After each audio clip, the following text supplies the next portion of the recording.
ಕಳಿಸಿರುವಂಥ ಭಾವಚಿತ್ರ ಈ ಹೆಸರು ಮತ್ತು ವಿಳಾಸ ಎರಡನ್ನೂ ತಿಳಿಸೋದು ಬೇಡ ಅಂತ ಕೇಳ್ಕೊಂಡಿದ್ದಾರೆ. ಆನಂದ್ ಗುರುಜಿ ಅವರಿಗೆ ಕೋಟಿ ಕೋಟಿ ನಮನಗಳು. ಗುರುಜಿ, ನಾನು ದಿನನಿತ್ಯ ಜೀ ವಾಹಿನಿ ನೋಡ್ತೀನಿ. ನಿಮ್ಮ ದರ್ಶನ ಮಾಡಿ ನೀವು ಹೇಳುವಂಥ ಒಳ್ಳೆಯ ವಿಚಾರಗಳನ್ನ ಕೇಳಿ, ಭವಿಷ್ಯವನ್ನು ಕೇಳಿ ನಮ್ಮ ಮನೆಯಲ್ಲಿ ಮುಂದಿನ ಕೆಲಸವನ್ನು ಮಾಡ್ತೇವೆ. ಮನೆಯಲ್ಲಿ ಶಾಂತಿ ನೆಮ್ಮದಿ ಇರುತ್ತೆ ಗುರುಜಿ. ವನಸಿರಿಯಿಂದ ಆರೋಗ್ಯವನ್ನು ಚೆನ್ನಾಗಿ ಇಟ್ಕೊಳ್ಬಹುದು ಅಂತ ನೀವು ಪ್ರತಿದಿನ ಹೇಳ್ತಾ ಇರ್ತೀರಿ. ಅದನ್ನು ತುಂಬ ಚೆನ್ನಾಗಿ ತಿಳಿಸ್ಕೊಡ್ತೀರಿ. ನಿಮಗೆ ವಂದನೆಗಳು ಗುರುಜಿ. ನನ್ನ ಮಗಳ ಕಣ್ಣಿನ ರೇಖಾಚಿತ್ರವನ್ನು ಕಳಿಸಿದ್ದೇನೆ. ನನ್ನ ಮಗಳ ಭವಿಷ್ಯ ಹೇಗಿದೆ, ವಿದ್ಯೆ, ಮದುವೆ ಕಂಕಣ ಯಾವಾಗ ಕೂಡ ಬರುತ್ತೆ ಅನ್ನೋದನ್ನು ತಿಳಿಸ್ಕೊಡಿ. ನನ್ನ ಮಗಳು ಈಗ ಎಂಜಿನಿಯರಿಂಗ್ ಫಸ್ಟ್ ಇಯರ್ ಓದ್ತಾ ಇದ್ದಾಳೆ. ಅವಳಿಗೆ ಉದ್ಯೋಗ ಹೇಗೆ ಸಿಗುತ್ತೆ ಅನ್ನೋದನ್ನು ಕೂಡ ತಿಳಿಸ್ಕೊಡಿ. ಮತ್ತೊಂದು ಸಂಶಯ ಇದೆ ಮತ್ತು ನೋವಾಗಿರುವಂಥ ವಿಚಾರವನ್ನು ಹೇಳ್ಕೊಳ್ಬೇಕು. ನನ್ನ ಮಗಳು ಅಮಾವಾಸ್ಯೆ ದಿನ ರಾತ್ರಿ ವೇಳೆಯಲ್ಲಿ ಋತುಮತಿಯಾಗಿದ್ದಾಳೆ. ಇದು ಒಳ್ಳೆಯದ ಅಲ್ವಾ ಅನ್ನೋದು ತಿಳಿಸ್ಕೊಡಿ. ಮತ್ತು ಬೆಳಿಗ್ಗೆ ಗೊತ್ತಾಗಿದ್ದು ಜ್ಯೋತಿಷರನ್ನು ಕೇಳಿದ್ದಕ್ಕೆ ಅವರು ಇದು ಒಳ್ಳೆಯದಲ್ಲ ಅಂತ ಹೇಳಿದ್ದಾರೆ. ಇದರಿಂದ ನಮಗೆ ತುಂಬ ಬೇಸರ ಆಗಿದೆ. ಇದಕ್ಕೆ ಸರಿಯಾದ ಮಾರ್ಗದರ್ಶನ ನೀವು ಮಾಡಬೇಕು ಅಂತ ಕೇಳ್ಕೊಂಡಿದ್ದಾರೆ. ಇವರು ಎಲ್ಲ ಪ್ರಶ್ನೆಗಳಿಗಿನ್ನ ಇವರು ಕಳೆದಾಗಿ ಬರೆದಂತಹ ಪ್ರಶ್ನೆ ಸಾಕಷ್ಟು ಜನದ ಮನೆಗಳಲ್ಲಿ ಹೆಣ್ಣು ಮಕ್ಕಳಲ್ಲಿ ಈ ಒಂದು ಕಲ್ಪನೆ ನಿಂತು ಹೋಗಿದೆ. ಅಮಾವಾಸ್ಯೆ ದಿವಸ ಋತುಮತಿ ಆದರೆ ಒಳ್ಳೆಯದ ಕೆಟ್ಟದ್ದ, ಅಥವಾ ಅಯ್ಯೋ ಅಮಾವಾಸ್ಯೆ ದಿವಸ ಋತುಮತಿ ಆಗಿಬಿಟ್ಲಲ್ವಾ ಅನ್ನೋ ತರಹ ಬಾಧೆ, ಅಂತಹ ಒಂದು ಸಮಸ್ಯೆ, ಆ ನೋವು ಸಾಕಷ್ಟು ಜನದ ಕುಟುಂಬದಲ್ಲಿದೆ. ಈ ಪ್ರಶ್ನೆ ಸಾರ್ವತ್ರಿಕವಾಗಿ ಎಲ್ಲರಿಗೂ ಅನ್ವಯಿಸುವಂತಹ ಪ್ರಶ್ನೆ ಇದಾದ್ದರಿಂದ ಇದಕ್ಕೆ ಉತ್ತರವನ್ನು ತಿಳಿಸ್ತಾ ಇದ್ದೇನೆ. ಯಾವುದೇ ಕಾರಣಕ್ಕೂ ಹೆಣ್ಣು ಮಕ್ಕಳ ಋತುವಾಗ್ತಕ್ಕಂಥದ್ದು ಋತು ಸನ್ನಿವೇಶ, ಹಾಗೆ ಮನುಷ್ಯನ ಹುಟ್ಟು ಸಾವು ಹೆಣ್ಣು ಮಕ್ಕಳ ಋತು ಆಗುವಂತಹದ್ದು, ಅಂದರೆ ಅವರ ಮೊದಲನೇ ದಿವಸ ಆಗುವಂತಹ ರಜಸ್ವಲ ಏನಿದೆ, ಆ ಮುಟ್ಟಿನ ದಿನದ ಮೊದಲನೇ ದಿನದ ಒಂದು ಕೈಂಕರ್ಯ, ಆ ಕಾರ್ಯಕ್ರಮದಲ್ಲಿ ಯಾವುದೇ ಕಾರಣಕ್ಕೂ ನಿಗದಿಪಡಿಸೋದಕ್ಕಾಗಲ್ಲ, ಅಥವಾ ಯಾರೊಬ್ಬರ ಕೈಲಿಲ್ಲದಂಥದ್ದು. ಅದು ಸೃಷ್ಟಿಯಲ್ಲಿ ಭಗವಂತನ ನಿರ್ಣಯ, ಈ ಸುಂದರವಾದಂತಹ ಪ್ರಕೃತಿ ಕೊಡ್ತಕ್ಕಂಥದ್ದು. ಹೀಗಿರಬೇಕಾದ್ರೆ ಇದು ಸರಿ ತಪ್ಪು ಅಂತ ಇದ್ರ ಬಗ್ಗೆ ನಾವು ಚರ್ಚೆ ಮಾಡೋದು ಅಷ್ಟು ಸಮಂಜಸವಲ್ಲ. ಹಾಗೆ ಅಮಾವಾಸ್ಯೆ ದಿವಸ ಆಗಿರೋದಕ್ಕೆ ಇದಕ್ಕೇನಾದ್ರು ದೋಷನ ಅನ್ನೋ ಒಂದು ಪ್ರಶ್ನೆ ಉದ್ಭವಿಸ್ಬೋದು. ಇದು ಖಂಡಿತವಾಗಲೂ ಯಾವುದೇ ಕಾರಣಕ್ಕೂ ದೋಷಕ್ಕೆ ಸಂಬಂಧಪಡ್ತಕ್ಕಂಥದ್ದಲ್ಲ. ಇದು ದೋಷವಾಗಿ ಯಾವತ್ತೂ ಮಾರ್ಪಡೋದಿಲ್ಲ. ಹಾಗೆ ತೆಗೆದುಕೊಳ್ಳೋಕೆ ಹೋದರೆ ಅಮಾವಾಸ್ಯೆ ಬಹಳ ಒಳ್ಳೆಯದು. ಅಮಾವಾಸ್ಯೆ ಲಕ್ಷ್ಮಿಗೆ ಪ್ರೀತಿಯಾಗಿರ್ತಕ್ಕಂಥದ್ದು. ಅಮಾವಾಸ್ಯೆ ದಿವಸ ಆರಾಧನೆ ಮಾಡ್ತಕ್ಕಂಥದ್ದು ಶಕ್ತಿ ದೇವತೆಗಳನ್ನು, ದೇವಿ ಆರಾಧನೆಯನ್ನು. ಹಾಗಿರಬೇಕಾದ್ರೆ ಅವತ್ತು ರಜಸ್ವಲೆ ಆಗತಕ್ಕಂಥದ್ದು, ಅವತ್ತು ಋತುಮತಿ ಆಗುವಂಥದ್ದು. ಅವತ್ತು ಋತುಮತಿ ಆಗುವಂಥ ಹೆಣ್ಣು ಮಕ್ಕಳು ಚೆನ್ನಾಗಿರ್ತಾರೆ, ಒಳ್ಳೆ ಮನೆ ಸೇರ್ತಾರೆ, ಒಳ್ಳೆ ಆರೋಗ್ಯವಾಗಿರ್ತಾರೆ, ಯಾವುದೇ ಥರ ಸಮಸ್ಯೆಗಳಿಲ್ಲ. ಹಾಗೆ ತಂದೆ ತಾಯಿ ಹುಟ್ಟಿದ ಮನೆಗೂ ಸಹಿತ ಒಳ್ಳೆಯ ಯಶಸ್ಸನ್ನು ತರ್ತಾರೆ, ಕೀರ್ತಿವಂತರಾಗ್ತಾರೆ. ಆ ನಿಟ್ಟಿನಲ್ಲಿ ತೆಗೆದುಕೊಂಡ್ರೆ ನಿಮ್ಮ ಮಗಳ ವಿದ್ಯಾಭ್ಯಾಸ ಬಹಳ ಉನ್ನತ ಸ್ಥಿತಿಯಲ್ಲೇ ಇದೆ. ಅದರಿಂದ ಎಲ್ಲೂ ಯಾವುದೇ ತರಹ ತೊಂದರೆ ಅಲ್ಲ. ಇದ್ರ ಬಗ್ಗೆ ಯಾವುದೇ ತರಹ ಕಲ್ಪನೆಗಳು ಬೇಡ. ಹಾಗೆಂತ ಈ ಹೆಣ್ಣು ಮಗು ಮೇಲೆ ಒಂದು ಕಪ್ಪು ಚಿಕ್ಕೆ ಇಡೋದು ಬೇಡ. ಇಂತಹದ್ದನ್ನು ಎಲ್ಲರೂ ಸಹಿತ ಕೈಬಿಡಿ. ಆದಷ್ಟು ಆಗುವಂತಹದ್ದನ್ನು, ಅದು ಭಗವಂತನ ನಿರ್ಣಯ.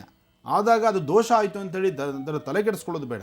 ಆ ಸನ್ನಿವೇಶಕ್ಕೆ, ಆ ತಿಥಿವಾರ ನಕ್ಷತ್ರಕ್ಕೆ ಇರ್ತಕ್ಕಂಥ ಶಾಂತಿಗಳೇನಿದೆ ಅದನ್ನು ಮಾಡಿಸಿದ್ರೆ ಸಾಕು. ನನ್ನ ಅಣ್ಣನ ಮಗಳಿಗೆ 15 ದಿನದಿಂದ ಜ್ವರ, ಅಂದರೆ ಬ್ಲಡ್ಡಲ್ಲಿ ಆಸಿಡ್ ಅಂಶ ಇದೆ ಅಂತೇಳಿ ಡಯಾಸಿಸ್ ಮಾಡಿದ್ದಾರೆ. ಮತ್ತು ಜ್ವರ ಬಿಟ್ಟು ಬರ್ತಾ ಇದೆ. ಅದರಿಂದ ಏನಾದರೂ ಪ್ರಾಬ್ಲಮ್ ಇದೆಯಾ? ಫೋಟೋನು ಮತ್ತು ಡೇಟ್ ಆಫ್ ಬರ್ತ್ ಕೊಟ್ಟಿದ್ದೀವಿ. ನೋಡಮ್ಮ, ನಿಮ್ಮ ಆನಂದ್ ಗುರುಜಿ ಗೊತ್ತಿರೋದು 2 ವಿದ್ಯೆ. ಒಂದು, ಯಾರು ವ್ಯಕ್ತಿ ನನ್ನ ಮಾತಾಡ್ತಾರೋ ಅವರ ಸ್ವರತರಂಗವನ್ನು ಆಲಿಸಿ ಹೇಳೋದು. ಎರಡನೇದು ಫೋಟೋ. ಆ ಫೋಟೋ ಕಣ್ಣರೇಖೆ ಸ್ಪಷ್ಟವಾಗಿ ಕಂಡ್ರೆ ನಾನು ಮಾತಾಡಬಲ್ಲೆ. ಕೊಡಮ್ಮ. ಬಹುಶಃ ನಿನಗೆ ಮೈಕ್ ಸಿಕ್ಕಿದ್ದು ವೇಸ್ಟ್ ಆಯಿತು. ಈ ಚಿಕ್ಕ ಫೋಟೋಲ್ಲಿ ನಾನು ಏನು ತಿಳಿಸೋಕ್ಕಾಗತ್ತೆ ತಾಯಿ? ಎರಡನೇದು, ನಿನ್ನ ಸ್ವರದಿಂದ ನಾನು ಈ ಮಗು ಭವಿಷ್ಯ ತಿಳಿಸೋಕ್ಕಾಗಲ್ಲ. ಈ ಮಗು ಭಾಳ ಪುಟ್ಟದು, ಇದು ಸಹಿತ ಮಾತಾಡೋ ಶಕ್ತಿ ಇದಕ್ಕಿಲ್ಲ. ಈ ಮಗು ಎಷ್ಟು ತಿಂಗಳಮ್ಮ? ಈಗ ವರ್ಷದ ಮೇಲೆ 1 ತಿಂಗಳಿದೆ. ವರ್ಷದ ಮೇಲೆ 1 ತಿಂಗಳು. ಇದಕ್ಕೆ ಮಾತು ಬರಲ್ಲ. ಈ ಮಗು ಎಲ್ಲಿದೆ ತಾಯಿ? ಹಾಸ್ಪಿಟ್ಲಲ್ಲಿ ಇದೆ ಗುರುಜಿ. ಕರ್ಕೊಂಡು ಯಾವ ಹಾಸ್ಪಿಟ್ಲಲ್ಲಿ ಇದೆ ಅಮ್ಮ? Saint John's hospital. ನಾನು ಬಹುಶಃ ನಾಳೆ ನಾಳದ್ದು ಆ ಭಾಗದಲ್ಲಿ ಬರ್ತೇನೆ. ಹೌದಾ? ನಿಮ್ಮ ಫೋನ್ ನಂಬರ್ ಕೊಡಿ, ನಾನೇ ಹಾಸ್ಪಿಟ್ಲಿಗೆ ಬರ್ತೇನೆ. ಒಳ್ಳೆಯದಾಗಲಿ, ಒಳ್ಳೆಯದಾಗಲಿ ತಾಯಿ. ತುಂಬ ವರ್ಷದಿಂದ ನಾನು ಮತ್ತು ನಮ್ಮ ತಾಯಿಯವರು ನಿಮ್ಮ ಕಾರ್ಯಕ್ರಮವನ್ನು ಪ್ರತಿದಿನ ತಪ್ಪದೆ ವೀಕ್ಷಿಸ್ತಾ ಇದ್ದೀವಿ. ಸೊ ನನಗೆ ಆ್ಯಕ್ಚುಲಿ ಮದುವೆ ಫಿಕ್ಸ್ ಆಗಿ 2 ವರ್ಷ ಆಯಿತು. 2014ರಲ್ಲಿ ನಮ್ಮ ತಂದೆಯವ್ರು ತೀರೋದ್ರು. ರೀಸೆಂಟಾಗಿ 2 ತಿಂಗಳ ಹಿಂದೆ ಹುಡುಗಿಯವ್ರ ತಂದೆ ತೀರೋದ್ರು. ಸೊ ಏನು ಅಂತಂದರೆ ಒಂದು ಪ್ರಶ್ನೆ, ನಮ್ಮ ಮನೆ ದೇವರು ಲಕ್ಷ್ಮೀ ನರಸಿಂಹಸ್ವಾಮಿಯವರು, ಅವ್ರ ಮನೆ ದೇವರು ಸೀತಭೈರವೇಶ್ವರ ಸ್ವಾಮಿ. ಸೊ 2 ದೇವ್ರಿಗೂ ಬರುತ್ತಾ ಇಲ್ವಾ ಅಂತ ಒಂದು ಪ್ರಶ್ನೆ. ಭಾಳ ಒಳ್ಳೆಯ ಪ್ರಶ್ನೆ, ತುಂಬ ಚೆನ್ನಾಗಿದೆ ಪ್ರಶ್ನೆ. ನನ್ನ ಪತ್ರಿಕೋದ್ಯಮದ ಮಾಧ್ಯಮ ಮಿತ್ರರು, ಪತ್ರಿಕೋದ್ಯಮದವರು ಎಲ್ಲರೂ ಆಲಿಸ್ಬೇಕಿದನ್ನು. ಯಾಕೆಂದರೆ ಧರ್ಮೋ ರಕ್ಷಿತಿ ರಕ್ಷಿತಃ ಅಂತ. ಧರ್ಮದ ಒಳಹರ್ಗದಲ್ಲಿ ಇವೆಲ್ಲವೂ ಸಹಿತ ದ್ವಂದ್ವಗಳಿದೆ. ಧರ್ಮದ ಒಳಗಿರ್ತಕ್ಕಂತಹ ಈ ದ್ವಂದ್ವಗಳನ್ನು ಎಲ್ಲರೂ ಸಹಿತ ಅರ್ಥೈಸ್ಕೋಬೇಕು. ಇದು ಸಮಾಜಕ್ಕೂ ತಿಳಿಯಬೇಕಾಗಿದೆ. ಹೇಳಪ್ಪ, ಮತ್ತೊಮ್ಮೆ ಹೇಳು. ನಮ್ಮ ಮನೆ ದೇವರು ಬಂದ್ಬಿಟ್ಟು ಲಕ್ಷ್ಮೀ ನರಸಿಂಹಸ್ವಾಮಿಯವರು. ನಮ್ಮ ಮದುವೆ ಆಗ್ತಕ್ಕಂಥ ಹುಡುಗಿಯವ್ರ ಮನೆ ದೇವ್ರು ಬಂದು ಸೀತಭೈರೇಶ್ವರ ಸ್ವಾಮಿಯವರು. ಸೊ 2 ಮನೆ ದೇವ್ರಿಗೂ ಆಗ್ಬರುತ್ತಾ ಇಲ್ವಾ ಅಂತಂತೇಳಿ ಒಂದು ಪ್ರಶ್ನೆ ಇದೆ. ಸೊ ಈಗ ಅವರು ಒಂದು ಸ್ವಲ್ಪ ತಂದೆಯವ್ರಿಗೆ 2 ತಿಂಗಳು ತೀರೋದ್ರು, ನಮ್ಮ ಮಾವವರು. ನಿನ್ನ ಪ್ರಶ್ನೆ ಇಷ್ಟೇ ಅಲ್ವಾ? ಈ ಪ್ರಶ್ನೆಗೆ ಉತ್ತರ ತಿಳಿಸ್ತಾ ಇದ್ದೀನಿ ಕೇಳಿ. ಈ ಪ್ರಶ್ನೆ ಬಹಳ ಅರ್ಥಗರ್ಭಿತವಾಗಿದೆ. ತುಂಬ ಜನಕ್ಕೆ ಇದೊಂದು ಸಂಶಯ ಇದೆ. ನಮ್ಮನೆ ದೇವರು ಲಕ್ಷ್ಮೀ ನರಸಿಂಹ, ಅವ್ರ ಮನೆ ದೇವರು ಸೀತಭೈರವೇಶ್ವರ. ಇವೆರಡೂ ಆಗುತ್ತೋ ಇಲ್ವೋ, ಅದರಿಂದ ನಮಗೇನಾದರೂ ಈ ಥರ ಎರಡೂ ಪರಿವಾರದಲ್ಲೂ ಸಮಸ್ಯೆ ಉಂಟಾಗ್ತಾ ಇದೆಯೇನೋ ಅನ್ನೋವಂಥ ಪ್ರಶ್ನೆ ಇವರದು. ಆದರೆ ನಾನು ತಿಳಿಸ್ತಿದ್ದೇನೆ, ಸಬ್ಕಾ ಮಾಲಿಕ್ ಏಕ್ ಹೈ. ಸೃಷ್ಟಿನಲ್ಲಿ ಭಗವಂತ ಒಬ್ಬನೇ ಇದ್ದಾನೆ. ಅವನೊಬ್ಬನ ಬಿಟ್ಟರೆ ಬೇರೆ ಯಾರೂ ಅಲ್ಲ. ನಾಮಗಳು ಹಲವು. ನಾವು ಚೆನ್ನಕೇಶವ ಅಂತೀವಿ, ತಿರುಮಲದಲ್ಲಿ ಶ್ರೀನಿವಾಸ ಅಂತೀವಿ, ಇನ್ನೊಂದು ಕಡೆ ಇದು ಮೇಲ್ಕೋಟೆಯಲ್ಲಿರ್ತಕ್ಕಂಥ ಚೆಲುವನಾರಾಯಣ ಅಂತೀವಿ. ಹಾಗೆ ನಾನಾ ವಿಧಿಗಳಿಂದ ಹೆಸರುಗಳು ಪೂಜೆ ಇರ್ಬೋದು ಅಷ್ಟೇ. ಆದರೆ ಭಗವಂತನಲ್ಲಿ ವೈರತ್ವ ಇಲ್ಲ. ಆ ವೈರತ್ವ ಮನೋಭಾವ ಹುಚ್ಚುಗುಣ ಎಂತಿರತಕ್ಕಂಥದ್ದು ಸಾಮಾನ್ಯರಾದಂಥ ನಮ್ಮಲ್ಲಿ ಅಂತಲೇ ಹೇಳ್ಬೋದು. ಅದರಿಂದ ಯಾವುದೇ ಕಾರಣಕ್ಕೂ ದೇವರುಗಳಾಗುತ್ತೋ ಇಲ್ವೋ, ಒಬ್ಬರು ದೇವರು ಒಬ್ಬರ ಮನೆಗೆ ಆಗ್ಬರ್ತಾರೋ ಇಲ್ವೋ, ಈ ಒಂದು ಪ್ರಶ್ನೆ ಇದು ಮೌಢ್ಯತೆಗೆ ಕಾರಣ ಆಗುತ್ತೆ. ದಯವಿಟ್ಟು ಈ ಪ್ರಶ್ನೆಯಲ್ಲ. ಇದರ ಬಗ್ಗೆ ಎಲ್ಲರೂ ಸಂಕ್ಷಿಪ್ತವಾಗಿ ತಿಳ್ಕೊಳ್ಳಿ. ಎಲ್ಲರೂ ಅರ್ಥ ಆಗೋ ಥರ ಹೇಳ್ತಾ ಇದ್ದೀನಿ. ಈ ಅರ್ಥ ಮಾಡ್ಕೋಬೇಕಾದ ವಿಚಾರ ಒಂದೇ, ಭಗವಂತ ಒಬ್ಬ, ನಾಮ ಹಲವು. ಒಬ್ಬ ಭಗವಂತನಿಗೆ ನಾಮ ಹಲವಿದೆ. ಅದರಿಂದ ನಾವು ಹರಿಯುವ ಗಂಗೆ ಗಂಗೆ ಚಯಮನೆ ಚೈವ ಗೋದಾವರಿ ಸರಸ್ವತಿ ನರ್ಮದಾ ಸಿಂಧು ಕಾವೇರಿ ಜಲೇಸ್ಮಿನ್ ಸನ್ನಿಧಿಂಗುರು. 7 ನದಿಗಳ ತೀರ್ಥವನ್ನು ಬೇರೆ ಬೇರೆ ತೊಗೊಂಬಂದು ಒಮ್ಮೆ ಭಗವಂತನಿಗೆ ಅಭಿಷೇಕ ಮಾಡಿ ಪುನಃ ನೀರನ್ನು ಬೇರೆ ಬೇರೆ ಮಾಡ್ರಪ್ಪ ಅಂದರೆ ಯಾಕೆ ನಮ್ಮ ಕೈಲಿ ಮಾಡಲಿಕ್ಕೆ ಆಗೋದಿಲ್ವೋ ಹಾಗೆ ಭಗವಂತನಲ್ಲಿ ಸಹಿತ ಈ ಅಂಶವಿದೆ. ಅದರಿಂದ ಎಲ್ಲ ದೇವರೊಬ್ಬನೇ, ಇದು ತಪ್ಪಲ್ಲ. ಈ ಪ್ರಶ್ನೆ ಇದು ಬಹಳಷ್ಟು ಸ್ಪಷ್ಟತೆ ಇದೆ, ತಲೆ ಕೆಡಿಸ್ಕೋಬೇಕಾದ್ದಿಲ್ಲ, ಧೈರ್ಯವಾಗಿರಿ. ನಮ್ಮ ತಾಯಿಯವರಂತೂ ತುಂಬ ದಿನದಿಂದ ರೆಕಾರ್ಡಿಂಗ್ ಮಾಡಿ ಪದೇ ಪದೇ ಅದನ್ನೇ ನೋಡ್ತಾ ಇರ್ತಾರೆ ಕೂಡ. ನಾನು ಸೊ ಏನು ಅಂತಂದರೆ ಮದುವೆ ಈ ಥರ ಡಿಲೇ ಆಗ್ತಿರೋದ್ರಿಂದ ಮದುವೆ ಯಾವಾಗ ಆಗ್ಬೋದು ಏನು ಇದೊಂದು ಪ್ರಶ್ನೆ. ಇನ್ನೊಂದು ಪ್ರಶ್ನೆ ನಿಮ್ಮ ಕಡೆಯಿಂದ ನನಗೆ ಬೇಡಪ್ಪ, ಯಾಕೆಂದರೆ ಜನ ಜಾಸ್ತಿ ಇದ್ದಾರೆ. ನಿನ್ನ ಈ ಪ್ರಶ್ನೆಗೆ ಉತ್ತರ ನಾನು ಸಲ್ಲಿಸಕ್ಕೆ ಹೇಳ್ತಾ ಇದ್ದೀನಿ. ಈಗ ನಿನ್ನ ಮದುವೆಗೆ ಯೋಗ್ಯವಾದಂತಹ ಕಾಲ ಈಗ ಸನ್ನಿಹಿತವಾಗಿದೆ. ಅದು ಹೇಗಪ್ಪ ಅಂದರೆ, ನಿನ್ನ ಬಲಗಡೆ ಎದೆಯಿಂದ ತಳಭಾಗದಲ್ಲಿ ನೀವು ಹುಟ್ಟು ಮಚ್ಚೆ ಆಧಾರ ಇದೆ. ನೋಡ್ಕೊಂಡಿದ್ಯಾ?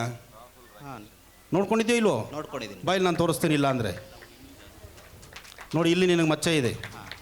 ನಾನು ಶರ್ಟ್ ಮೇಲೆ ಮುಟ್ಟಿ ಹೇಳಿದ್ದೇನೆ, ಈತನ ಶರ್ಟ್ ಬಿಚ್ಚಿ ನೋಡ್ಕೊಳ್ಳಿ, ಯಾರಾದರೂ ಮಾಧ್ಯಮದವರಿದ್ರೂ ಗೊತ್ತಾಗತ್ತೆ. ಅಲ್ಲಿ ಮಚ್ಚೆ ಇದೆ ನಿನಗೆ, ಇದೆಯೋ ಇಲ್ವೋ? ಇದೆ ಗುರುಜಿ. ಹೇಳಿ.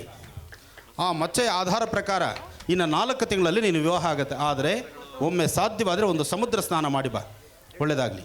ಸಂಶಯ ಬೇಡ. ನೀವು ಓಪನ್ ಮಾಡಿ ನೋಡಿದ್ರೂ ಅಲ್ಲಿ ಸತ್ಯ ಇರಬೇಕು. ನಮ್ಮದು ಆ್ಯಕ್ಚುಲಿ ಚಿಕ್ಕಬಳ್ಳಾಪುರ ಡಿಸ್ಟಿಕ್ ಸಾದ್ಲಿ ಗ್ರಾಮ. ನಾನು ಹುಟ್ಟಿದ್ದು ಚಿಕ್ಕಬಳ್ಳಾಪುರ, ಇದು ನನ್ನೂರು. ಆ ಸಂತೋಷ ನನಗಿದೆ.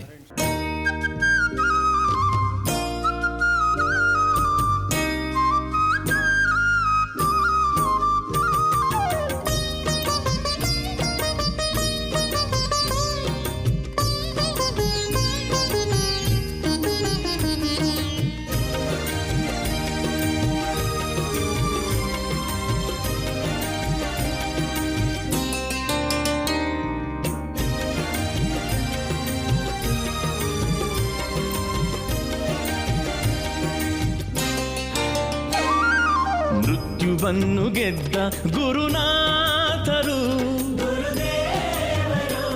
ಶ್ರೀ ಆನಂದ ಗುರೂಜಿ ಬಂದರು. ಮೃತ್ಯುವನ್ನು ಗೆದ್ದ ಗುರುನಾಥರು ಶ್ರೀ ಆನಂದ ಗುರೂಜಿ ಬಂದರು. ಸುಜ್ಞಾನ ದೀವಿಗೆಯ ಬೆಳಗುತ್ತ ಮನದಲ್ಲಿ ಅಜ್ಞಾನ ಕತ್ತಲೆಯ ಕಳೆದರು ಕ್ಷಣದಲ್ಲಿ.